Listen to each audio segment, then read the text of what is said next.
Christ, making war against Christ, and who sat on the horse and against his army.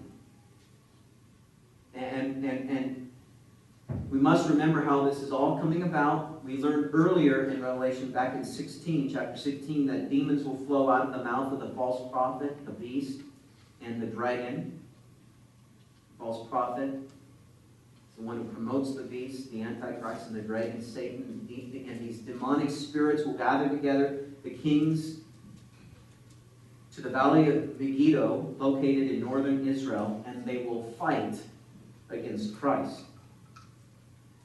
And moving on, we learn of this battle. Verse 20 says, "Then the beast was captured, and with him the false prophet who worked signs in his presence, by which he deceived those who received the mark of the beast and those who worshipped his image.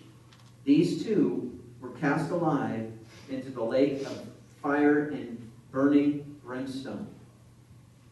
And really, ultimately, the battle of Armageddon is going to be over as soon as it starts.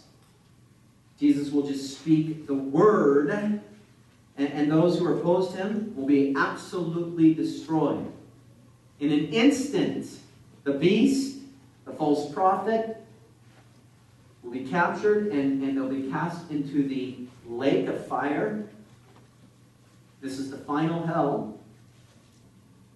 And Jesus will do this really just with the breath, the word that comes out of his mouth. And this is in accordance to what Paul wrote in 2 Thessalonians 2, where as Paul was writing of the lawless one, the Antichrist, Paul said, "And then the lawless one will be revealed, whom the Lord will consume with the breath of his mouth and destroy with the brightness of his coming." And so I believe that the breath of his mouth is likely a reference to the authoritative word of Christ that will speak and which will land the Antichrist in the lake of fire. It's not even that. It's just, you're done. I mean, you're done.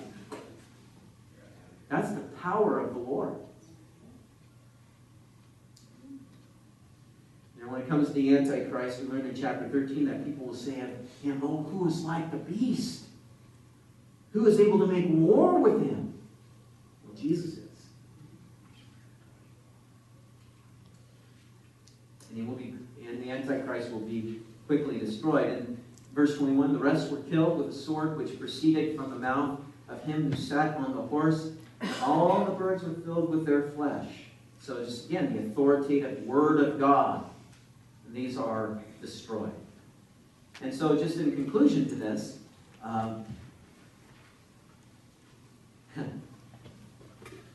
if you're a follower of Jesus Christ, there's reason to rejoice. Hey, things are going to get a lot better than they are right now for us. Jesus is going to rule and reign. And we are on the winning team. And hopefully we are on the winning team today.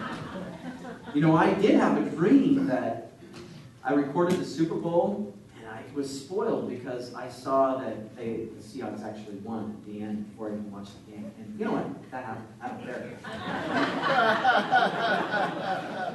Woo!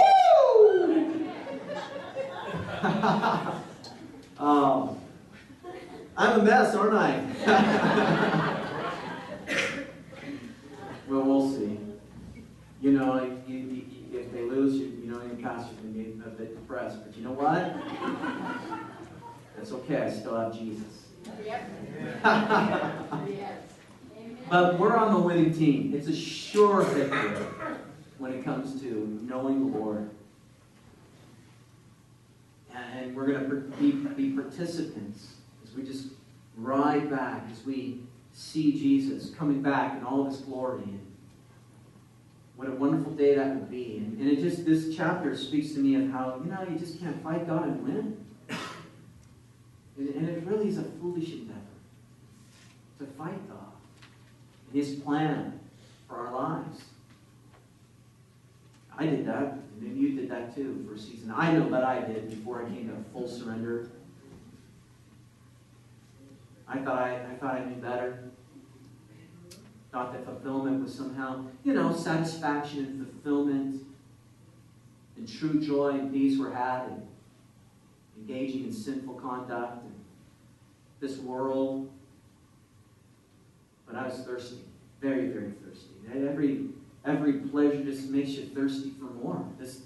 And over this, it's like what Jesus said, you drink this water, you'll thirst again. If you're drinking of the water of the world, you're going to thirst again.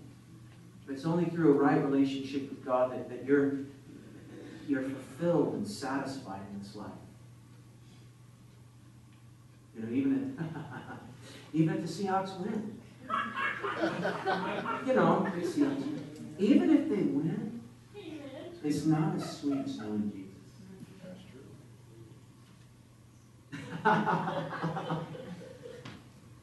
It's just not.